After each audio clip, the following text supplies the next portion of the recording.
공생애를 보내실 때에 설교를 많이 하셨는데 그 설교의 대부분의 주제가 하나님 나라였습니다. 하나님 나라는 이와 같다. 하나님 나라는 이와 같다. 그런 설교를 참 많이 하셨습니다. 지옥은 이와 같다. 그렇게 설교하신 것이 아니고 천국은 이와 같다라고 설교하셨다는 사실입니다. 여기에 우리가 주목해야 할 부분이 있습니다. 주님은 가능하면은 긍정적인 요소, 희망적인 요소, 밝은 면을 최대한 보여주심으로써 꿈과 희망을 가지고 달려갈 수 있도록 독려하시고 가르치셨다는 사실입니다. 지옥을 가르침으로써 공포와 두려움을 심어주는 것이 아니라 천국을 가르치심으로써 꿈과 희망을 가지고 달려갈 수 있도록 이렇게 교훈하시고 인도하셨다. 여기에 우리 주님의 지혜가 있습니다. 우리들도 누구에게 권면을 하고 좋은 것을 가르치려고 할 때 그렇게 안 하면 벌받아. 그렇게 위협적이고 또 부정적인 면을 강조하기보다는 이렇게 행하면은 더 좋은 일이 있다고, 이렇게 하면은 앞으로 미래에 얼마나 참 복되고 영광스럽고 아름다울 것이냐고 꿈을 심어주고 희망을 심어줌으로써 그 삶의 변화가 일어날 수 있도록 유도하는 데에 하나님의 지혜가 나타날 것입니다. 그런데 주님께서 천국 비유를 말씀하신 것을 전부 헤아려 보면은 한 18개 정도 됩니다. 그런데 그 18개의 공통점이 무엇인가 하니 천국의 의외성이라는 것입니다. 주일에도 그런 말씀을 드렸는데 천국의 의외성 무슨 뜻인가 하니 주님이 가르쳐 주신 하나님 나라, 예수님이 가르쳐 주신 천국은 이 땅에 보통 사람들이 생각하는 것과는 의외로 많이 다르다 하는 사실입니다. 가끔 설교 시간 때에 목사님들이 이런 예화를 사용하는 걸 들어보신 적이 있을 것입니다. 어떤 장로님이 꿈에 천국에 갔다고 합니다. 그때 가보니까 때마침 점심시간인지라 천국 어느 식당에 들어갔습니다. 앉아서 서빙을 기다리는데 천사들이 아주 바쁘게 움직이고 있습니다. 그런데 어느 누구도 자기에게 와서 물 한 컵 갖다 주는 천사가 없었습니다. 그러니까 좀 화가 났습니다. 저기 앉아있는 분들에게는 막 물도 갖다 드리고 친절하게 물어보기도 하고 서빙을 열심히 하는데, 그래서 조금 화가 나서 한 천사를 붙들고 천사님 여기 천국 식당 맞습니까? 그렇다고. 왜 그러시냐고. 아니 제가 여기 와서 지금 30분이나 앉아 있는데 어느 천사도 제게 와서 뭘 드시겠느냐고 물어보는 천사도 없고 물컵 하나 갖다 주는 분도 없고 왜 이렇습니까? 왜 이렇게 불친절합니까? 그러니까 천사가 하는 말이 교회 직분이 뭐였습니까?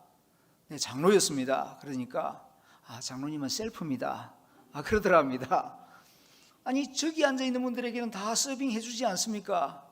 그분들은 집사님이었습니다. 그 집사님들은 많이 섬겼기 때문에 이 천국에서는 다 물도 갖다 드리고 서빙을 합니다. 천국 질서가 그렇다니까 별 할 말이 없죠. 그래서 셀프로 물을 떠가지고 앉아서 마시다가 언뜻 지나가는 생각이 먼저 세상을 떠난 원로 목사님이 생각이 났습니다. 그래서 천사님 우리 목사님 여기 와 계십니까? 물어보니까 성함이 어떻게 되는데요? 그래서 남아무개 목사입니다. 그러니까 그분이요? 그분 배달 나갔습니다. 그러더랍니다.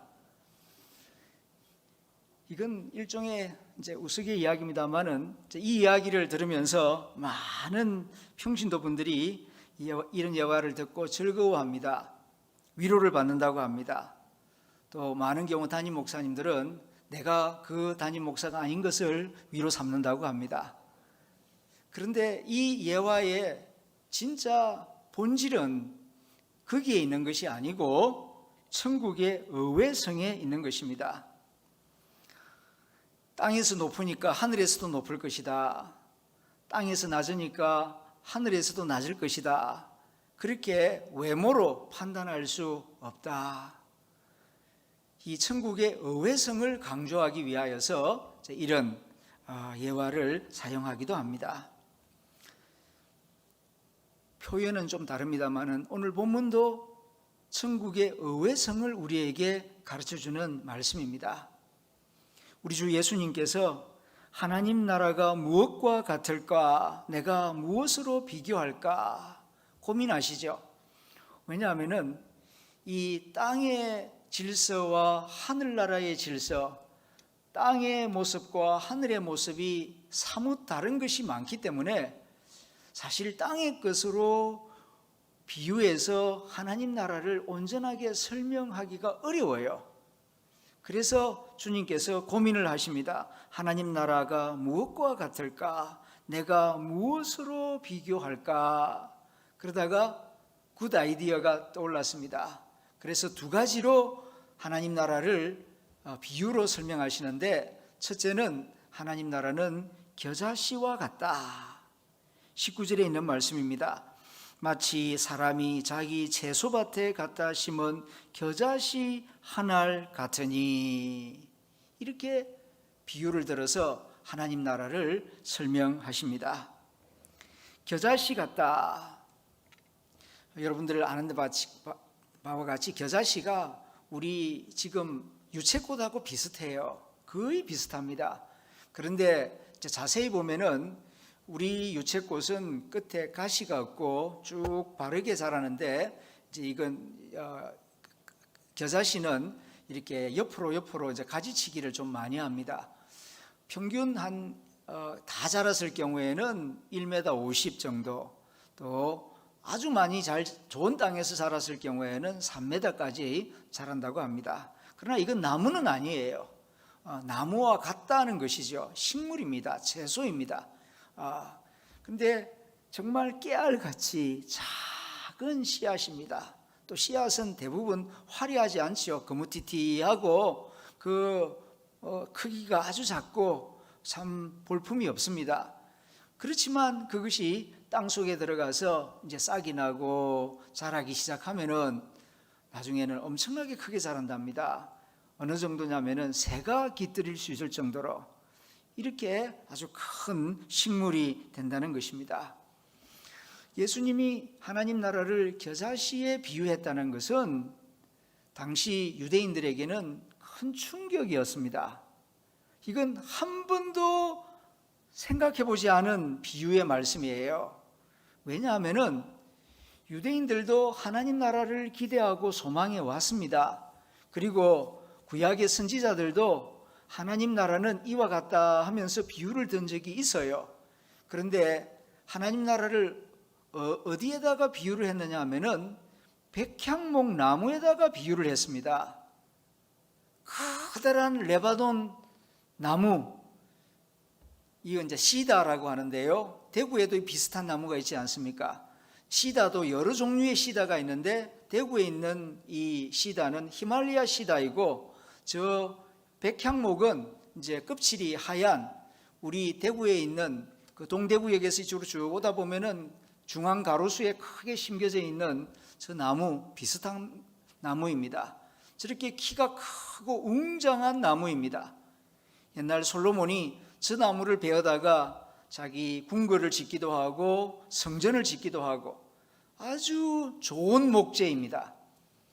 그래서 이 선지자들은 하나님 나라는 무엇과 같은고 하면 아름다운 백향목과 같다, 그렇게 가르치고 그렇게 배워왔습니다. 대표적인 구절이 에스겔서 17장 22절 24절에 기록된 말씀입니다. 제가 읽어보겠습니다.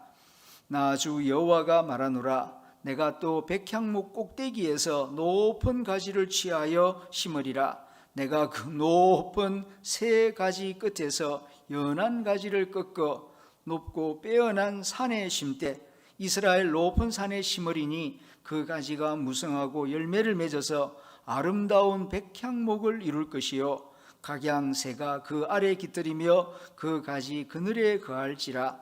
들의 모든 나무가 나 여호와는 높은 나무를 낮추고 낮은 나무를 높이며 푸른 나무를 말리우고 마른 나무를 무성케 하는 줄 알리라. 나 여호와는 말하고 이루느니라 하라.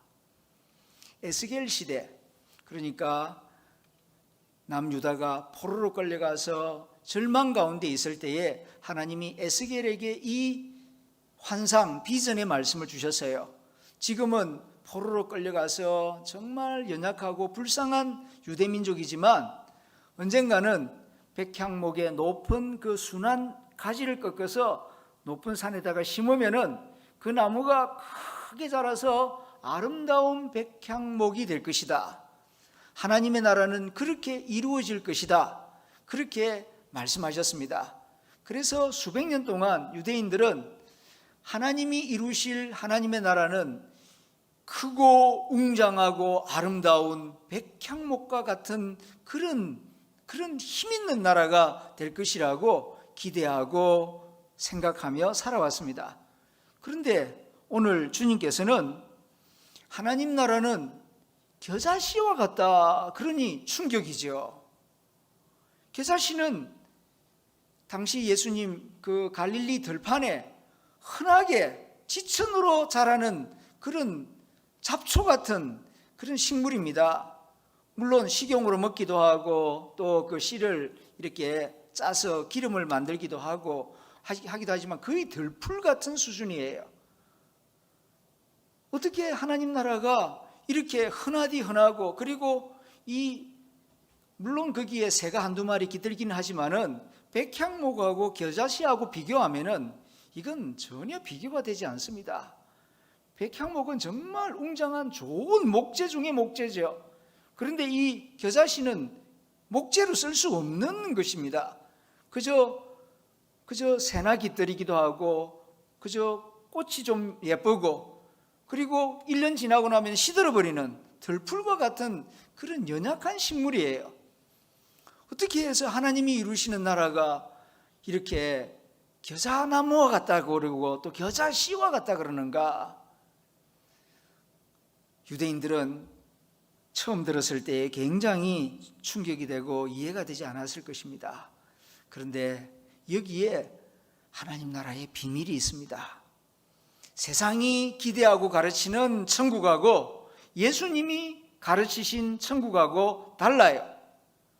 그래서 우리가 예수님이 가르쳐주시는 천국이 어떤 것인지를 말씀 가운데에서 깊이 생각해야 합니다. 두 번째, 예수님께서 또 천국 비유를 말씀하시는데 20절, 또 이르시되 내가 하나님의 나라를 무엇으로 비교할까 고민하시다가 21절에 마치 여자가 가루 서말 속에 갖다 넣어 전부 부풀게 한 누룩과 같으니라 하셨더라. 하나님의 나라는 두 번째로 누룩과 같다, 그렇게 예수님 말씀하십니다. 이 또한 유대인들에게 굉장히 충격적인 말씀입니다. 왜냐하면 전통적으로 유대인들은 누룩을 부정시합니다. 그래서 하나님 앞에 예물을 드릴 때에 소나 양을 쪼개어서 드리기도 하고 또 보리나 밀, 곡식가루를 드리기도 합니다. 그런데 거기에 누룩, 곰팡이나 누룩이 보이면은 이건 부정한 거예요. 그럼 싹 다 버리고 새로 해야 합니다. 그렇게 누룩은 하나님 앞에서 아주 불결한 것이고 가증한 것이고 절대로 있어서는 안 되는 것입니다. 그래서 레위기를 보게 되면은 누룩은 부정한 것이다 하는 말씀이 여러 군데 나옵니다. 그런데 그 부정한 것을 하나님 나라 비유에 사용하고 있어요. 그러니까 그 거룩한 하나님의 나라, 그리고 영광스러운 하나님 나라가 그 곰팡이 같은 누룩과 같다, 그러니 얼마나 충격이 되겠습니까? 그러나 여기에도 주님의 깊은 뜻이 있고 하나님 나라의 비밀이 있는 것입니다. 이 누룩이라고 하는 것은 우리가 아는 대로 이제 밀가루 속에 넣어서 전부를 부풀게 해서 맛있는 빵을 만드는 그런 보조적인 역할을 하는 재료이지요. 그런데 주님이 이 누룩을 말씀하실 때에는 사실상 이 천국 비유를 말씀하시기 직전에 한 여인을 고쳐주신 일이 있지 않습니까? 그것이 오늘 본문 10절부터 17절에 기록되어 있습니다. 그 여인은 어떤 여인이었습니까? 18년 동안, 무려 18년 동안 귀신에 들려 정신병을 앓으면서 허리를 펴지 못한 채 꼬부라진 모습으로 살아온 불쌍한 여인입니다. 지금 주님 누룩이라고 말씀할 때는 이 여인을 가리키는 거예요. 사람도 화려한 사람이 있는가 하면은 누룩같이 연약하고 냄새나고 사람들이 기피하는 그런 모습의 사람들도 있습니다. 지금 주님이 누룩을 말씀하실 때에는 이 18년 동안 허리가 꼬부라진 채로, 게다가 귀신 들려서 정신이 온전치 못하니까 사람들이 다 기피 대상이었겠죠. 그래서 회당에 들어왔을 때에도 어느 누구 그 여인을 환영하는 사람들이 없었습니다. 회당에 모인 사람들이라고 하면은 다 하나님 말씀 들으러 온 사람들 아니겠습니까? 그런데도 회당 안에서도 환영받지 못하는 여인이 이 18년 동안 허리가 꼬부라진 여인이었습니다. 주님은 그 여인을 불쌍히 여겨주셨습니다. 오늘 본문 10절부터 13절 말씀 제가 다시 읽겠습니다. 예수께서 안식일에 한 회당에서 가르치실 때에 18회 동안이나 귀신 들려 앓으며 꼬부라져 조금도 펴지 못하는 한 여인이 있더라. 예수께서 보시고 불러 이르시되 여자여 내가 내 병에서 놓였다 하시고 안수하시고 여자가 곧 펴고 하나님께 영광을 돌리는지라. 회당에 들어왔는데도 어느 누구 아는 체 하지도 않았고 환영하지도 않았습니다. 그러나 주님은 그녀를 주목하셨던 것 같습니다. 그래서 그녀를 고쳐주십니다. 그러면은 정말 내 병이 나은 것처럼 함께 기뻐해주고 생명의 축제를 벌렸으면 좋겠는데 오히려 분노하는 사람이 있습니다. 특별히 그 회당장이면은 그 회당을 맡아서 관리하는 그 지도자가 아니겠습니까? 그가 분노합니다. 14절에 있는 말씀입니다. 회당장이 예수께서 안식일에 병 고치는 것을 분내어 무리에게 이르되 일할 날이 엿새가 있으니 그동안에 와서 고침을 받을 것이요 안식일에는 하지 말 것이니라. 회당장이 그래도 예수님께는 조금 예의를 갖추는 것 같습니다. 그래도 자기도 지도자고 예수님도 랍비니까 사실 예수님에게 화를 내고 싶지만 예수님에게 대놓고 화를 내지는 못하고 돌아서서 무리에게 이르되, 사실 예수님에게 하고 싶은 말인데 예수님에게 가서 말하지는 못하고 무리에게 이르되 일할 날이 엿새가 있으니 그동안에 와서 고침을 받을 것이요 안식일에는 하지 말 것이니라. 예수님 돌아서서 지금 이제 무리에게 그렇게 화풀이를 하는 겁니다. 그걸 예수님 왜 모르시겠습니까? 지금 자기에게 하는 말이라는 걸, 예수님이 안식일날 회당에서 그 18년 동안 허리가 고부라진 사람을 고쳐준 것이 못마땅해가지고 지금 이런 말 한다는 거 알고 있지요. 그래서 예수님께서 말씀하십니다. 15절 16절 주께서 대답하여 이르시되 외식하는 자들아. 자, 여기서 외식이 뭔지 주님께서 구체적으로 말씀해 줍니다. 너는 외식하는 자다. 왜 외식하는 자냐? 너희가 각각 안식일에 자기의 소나 자기의 나귀를 외양간에서 풀어내어 이끌고 가서 물을 먹이지 아니하느냐? 자기 소, 자기 나귀는 안식일에도 외양간에서 끌고 나가서 물 먹이고 풀 먹이고 그래 하지 않느냐? 그런데 18배 동안 사탄에게 매임받은 이 아브라함의 딸을 안식일에 이 매임에서 푸는 것이 합당하지 않느냐? 너는 이 여인을 너의 집에 소나 나귀보다도 못하게 여기지 않느냐? 이 회당장은 이 여인이 회당에 들어왔을 때 아브라함의 딸이라고 부르지 않았습니다. 귀찮은 존재로 여겼죠. 누룩 같은 존재로 여겼죠. 냄새나는 누룩이 왜 와? 이렇게 생각했죠. 그런데 주님은 아브라함의 딸이다, 이렇게 불러주시는 겁니다. 우리 다 한 가족이다. 네 딸이고 네 가족이라면은 18년 동안 그렇게 허리가 고부라진 채로 고통받고 있으면은 안식일이라고 안 고쳐주겠냐? 좋은 의사가 나타났는데 네 자식이라면은 당장이라도 고쳐줄 터인데 남의 사람이라고 생각해, 나하고 관계없다고, 우리 식구 아니라고 생각하니까 아프든지 말든지 그렇게 외식하는 모습을 보이는 것이 아니겠느냐? 이 무자비한 사람아, 무정한 사람아 속에 긍휼도 사랑도 없는 회당장이라고 하면서 그렇게 사람 마음속에 인정머리가 없느냐? 지금 그런 말씀을 하고 싶은 것입니다.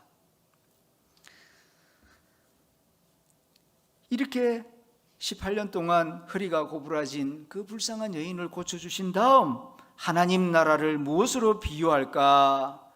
마치 누룩과 같으니라, 그렇게 말씀하고 있는 것입니다. 자, 이 말씀을 가지고 이제 우리가 상상하는 하나님 나라를 한번 반성해 봅시다. 우리는 천국 하면은 주로 어떤 모습의 천국을 상상하며 마음에 그려봅니까? 겨자씨 같은 천국, 누룩 같은 천국, 그런 천국 우리 솔직히 상상하면서 마음에 그리면서 살아갑니까? 아니죠.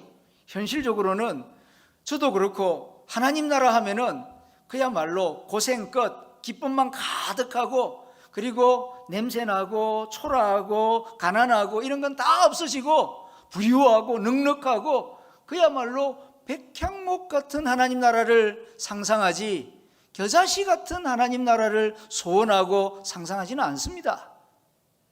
주님은 그런데 하나님 나라는 겨자씨와 같다, 누룩과 같다, 이걸 기억하라, 지금 이 사실을 우리에게 말씀해 주고 있는 것입니다.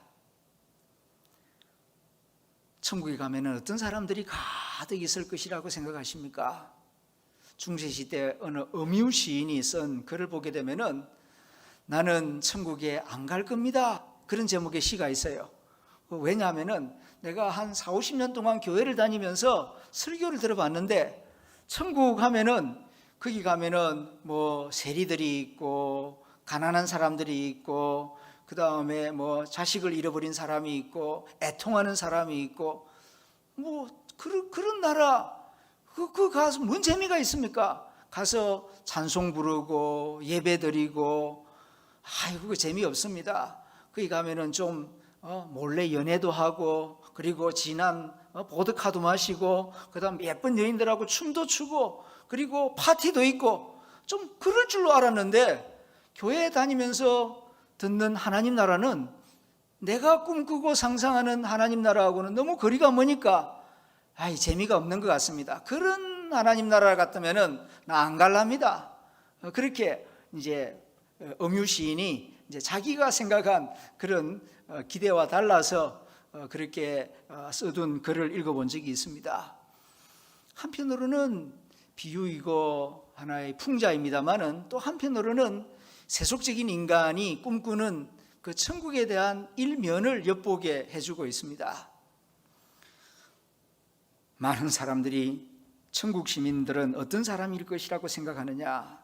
학력도 높고 생활 수준도 하이 클래스이고 외모도 아주 연예인들 뺨칠 정도로 아주 준수하고 잘생기고 예쁘고, 그리고 에티켓도 다 있고 배려하고 나이스하고, 이런 어떤 멋진 사람들이 있는 그런 하나님 나라, 이렇게 생각하는 경우가 많이 있습니다.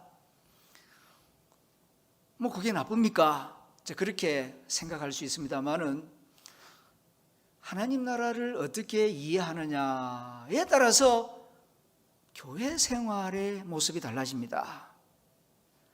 교회는 단순히 인간이 모인 집단이 아닙니다.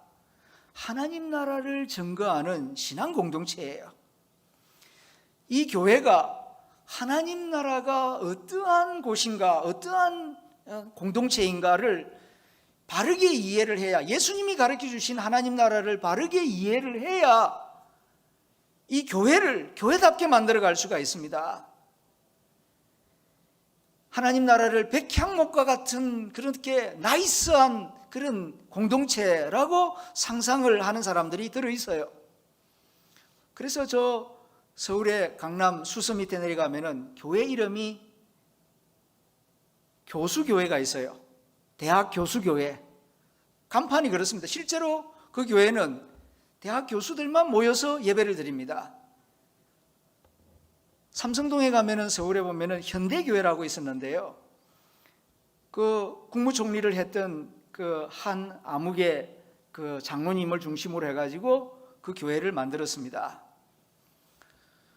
교회가 가만히 보니까 찌질이도 못나는 사람들을 모여가지고 보니까 무식하고 가난하고 그리고 서로 싸우고, 아이고, 그러니까 이거 좀 교양 있는 사람들끼리만 모여가지고 나이스한 교회를 한번 만들어 보자. 그래가지고 그렇게 뜻이 맞는 사람들끼리 그렇게 만든 거예요. 만들 수 있지요. 그러나 그것이 주님이 가르치신 교회인가? 왜 그런 교회를 만들려고 하는가 하면은, 이 하나님 나라는 이 겨자씨 같다는 게 마음에 안 드는 거예요. 누룩 같다는 게 마음에 안 드는 거예요. 백향목 같아야 된다. 교회는 좀 멋있는 사람들이 모여서 멋지게 교회 생활을 해야 세상 사람들에게도 아주 그냥, 야, 교회 다니는 사람들 멋있다, 훌륭하다, 그런 말 듣고 싶은 거죠. 그건 사람의 생각이에요. 그렇지 않다는 것입니다. 주님께서 하나님 나라에 대해서 많은 설교를 하신 이유는 실제 하나님 나라의 속성이 이렇게 작은 데서 성장하고 보잘것없는 사람들이 천국 시민이 된다는 것을 알려주기 위하여서 이 비유를 쓰기도 하셨고, 또 한편으로는 이 땅에 있는 교회가 그렇게 나이스한 교회가 되려고 하지 말고 이 땅에 있는 현실을 품으라는 것입니다. 엘리트 집단이 되려고 하지 말고 겨자씨 같은 사람들, 누룩 같은 사람들과 함께 울고 웃고 그들과 함께 껴안고 기도하는 공동체, 그리고 주님께 소망을 두는 그런 공동체가 되어야 내가 함께하는 교회가 되고 그곳에 하나님의 나라가 임한다는 사실을 우리에게 말씀하고 있는 것입니다. 고린도전서 1장 26절 29절을 보게 되면은 초대교회 바울이 목회할 때에 그 고린도 교회 구성원들이 어떠했는지를 엿볼 수가 있습니다. 현대번역으로 제가 읽어봅니다. 형제님들, 여러분들을 부르신 것을 생각해 보십시오. 육체로는 지혜 있는 사람이 많지 않고 능력 있는 사람이 많지 않으며 출신이 좋은 사람도 많지 않습니다. 그러나 하나님께서 세상의 어리석은 것들을 선택하신 것은 지혜 있는 것들을 부끄럽게 하시려는 것이고, 세상의 약한 것들을 선택하신 것은 강한 것들을 부끄럽게 하시려는 것이며, 또한 하나님께서 세상에서 출신이 천한 것들과 멸시받는 것들과 없는 것들을 선택하신 것은 있는 것들을 아무것도 아닌 것이 되게 하신 것은 아무 육체도 하나님 앞에서 자랑을 하지 못하게 하려고 그렇게 하신 것입니다. 고린도라고 하는 도시는 항구 도시이고 무역 도시입니다. 부자들이 많이 살고 또 엘리트들도 많이 살았죠.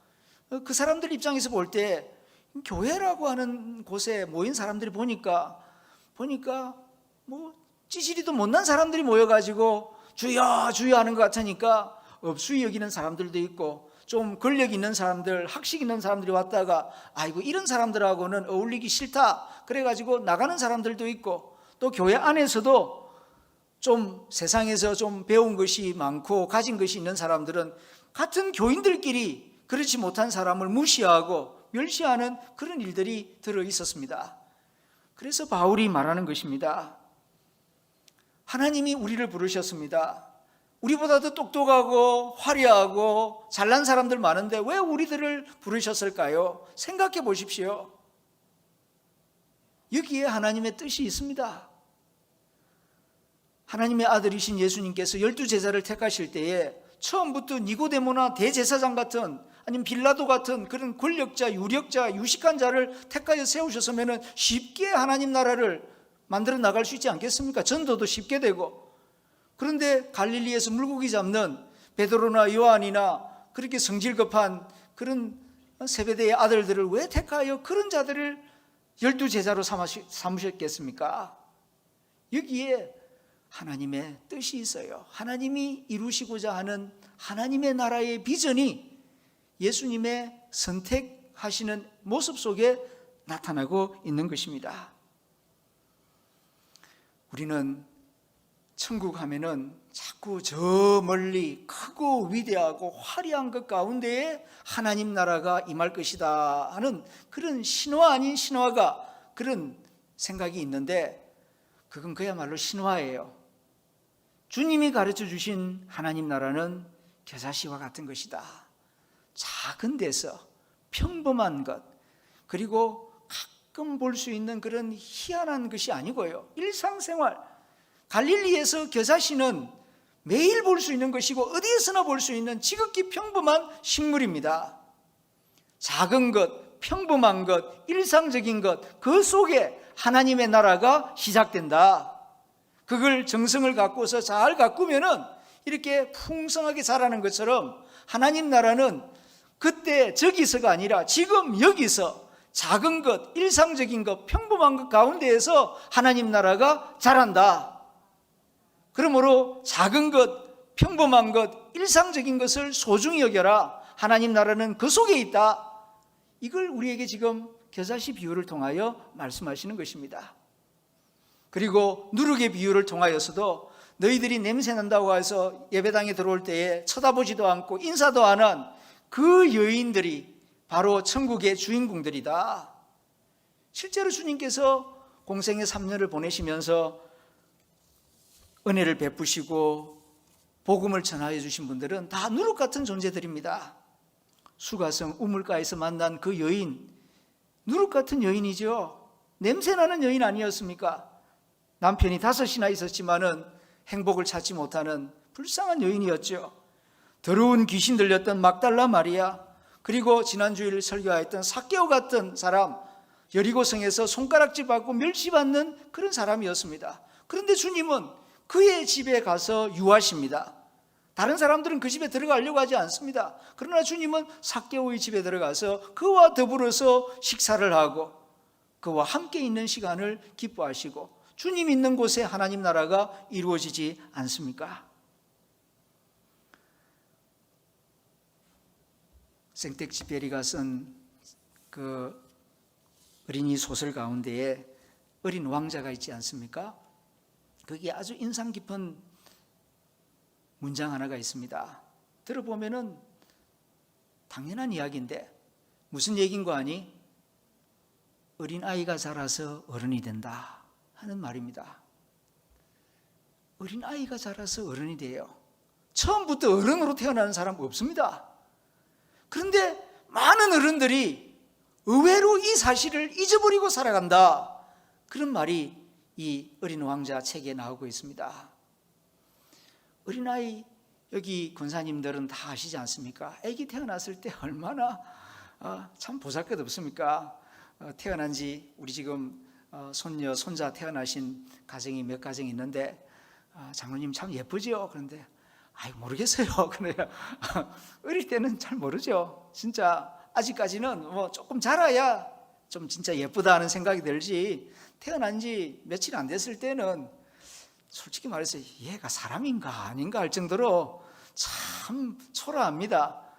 그런데 그 생명을 잘 보살피면은 얼마나 예쁘게 자랍니까? 어릴 때는 진짜 개구쟁이고 어리석고 철부지 없고 이기적이고, 얘가 커서 뭐 하겠노? 어디 쓸 데 있겠노? 그런 생각이 들지만 그런 아이들이 자라서 저 같은 목사도 되고요, 교회 장로님도 되고요, 대통령도 되고요, 대법관도 되고, 그리고 큰 건물을 세우는 건축가도 되고요. 그 보잘것없는 겨자씨 같은 아이들, 누룩 같은 아이들이 그렇게 자라서 큰 일꾼들이 된다고요. 처음부터 전문가로 태어나는 것이 아닙니다. 어른으로 태어나는 것이 아니고 어린아이가 자라서 어른이 되는데 왜 어른들은 이걸 자주 잊어버릴까? 그 어린아이같이 굴고 좀 어리석게 행동하고 그러면 좀 참아주고 좀 더 사랑해주고 친절하게 가르쳐주고 그러면 이 아이들이 지금은 보잘것없는 겨자씨 같은 아이들이지만은 나중에 정말 큰 일을 감당하는 훌륭한 지도자들이 될 터인데 왜 그 어린아이들에 대해서 그렇게 심한 말을 하고 상처를 주고 그 아이들이 제대로 자라나도록 도와주지 못한단 말인가 하는 안타까운 마음이 그 글귀 속에 담겨져 있어요. 주님께서 천국은 겨자씨 같다, 천국은 누룩 같다 라고 말씀하실 때에 그 심정이 이 생텍쥐페리에 같은 심정이라고 생각이 됩니다. 우리는 그저 다 된 밥에 숟가락 꽂으려고 할 때가 많습니다. 그건 천국을 이해하고 깨달은 자의 모습이 아니에요. 그건 열매만 따먹으려고 하는 것이지 씨앗 때부터 정성을 기울이고 사랑을 베풀고 인내하고 이렇게 잘 가르치면은 이게 자라서 겨자나무가 되고 이 누룩이 냄새나고 보잘것없지만은 이걸 잘 이렇게 사용하면은 그 밀가루 스마를 부풀게 해서 모든 사람들이 배불리 먹을 수 있는 떡이 되고 빵이 되게 하는 것처럼 실제로 예수님을 위하여서 끝까지 충성한 사람들은 누룩 같은 사람들이었습니다. 백향목 같은 사람들이 아니었습니다. 마지막까지 십자가 밑에까지 따라와서 베드로는 배신하고 갔지만은 십자가 밑에까지 와서 주님 십자가의 고난받는 모습을 끝까지 지켜본 사람은 막달라 마리아였다고요. 그리고 수가성 우물가의 여인, 사람들로부터 손가락질 받는 사람이었지만은 주님을 알게 되었을 때, 주님의 사랑을 깨달았을 때 물동이를 버리고 동네에 들어가서 내가 오늘 메시아를 만났다고 동네방네 떠들고 다니면서 많은 사람들을 예수님께 전도하고 인도한 사람은 사마리아성 그 여인이었습니다. 그리고 부자 관원 청년은 내가 어떻게 하여야 영생을 얻으리까? 근사한 질문을 가지고 마치 토론을 벌릴 듯한 그런 학자처럼 나왔지만은 주님께서 진리를 주실 때에 고민하며 돌아가니라. 그런데 세상에서 손가락질 받던 삭개오는 주님이 자기 집에 오니까 주님 시키지도 않았는데 내 재산 절반을 가난한 자에게 주겠습니다. 내가 만일 남의 것 속여 빼앗았으면 4배나 갚겠습니다. 풍성한 회개의 열매를 나타내 보이지 않았습니까? 주님을 기쁘시게 한 사람들은 백향목 같은 사람들이 아니고 겨자씨 같은 사람들, 누룩 같은 사람들이었습니다. 그래서 말씀하십니다. 하나님 나라는 무엇과 같은가? 겨자씨와 같다, 누룩과 같다. 그런 거로 겨자씨, 누룩 멸시하지 마라. 함부로 대하지 마라. 작지만은 그 속에 하나님 나라가 있다. 그리고 일상생활 가운데에서 크고 위대한 일 가운데 천지개벽하는 가운데 우리는 하나님 나라가 임할 것이라고 생각을 하는데 그렇지 않다. 봄날 나뭇가지에 돋아나는 파릇파릇한 새싹 가운데 하나님 나라가 임하고 있음을 볼 수 있어야 한다는 말씀입니다. 그리고 어린아이를 돌본다는 게 얼마나 인내를 요구하고 그게 하루아침에 아이가 금방금방 자라는 게 아니지 않습니까? 꽤나 많은 수고가 필요하고 인내가 필요하고 기다림이 필요하지 않습니까?